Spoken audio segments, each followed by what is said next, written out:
ভালো। মাঝে মধ্যে তর্ক করাটা ভালো। সব জায়গায় মানিয়ে না নিয়ে নিজের অধিকারের কথাটা মনে করিয়ে দেওয়াটা ভালো।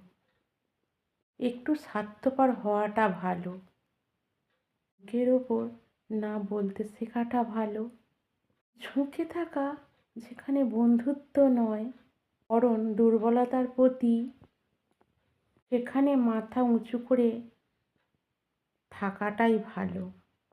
কেউ যদি মনে করে আপনার মাথায় হাত বুলিয়ে সমস্ত কাজ করিয়ে নেওয়া যাবে, সেখানে তার এই ভুল ধারণাটাকে ভেঙে দেয়াই ভালো। হ্যাঁ, সহজ হওয়া ভালো, সরল হওয়া ভালো, কিন্তু সেটা মানুষ বুঝে, জায়গা বুঝে। ভুল জায়গায় ভুল মানুষের কাছে সহজ সরল হলে নিজের জীবনটা জটিল হয়ে যায়।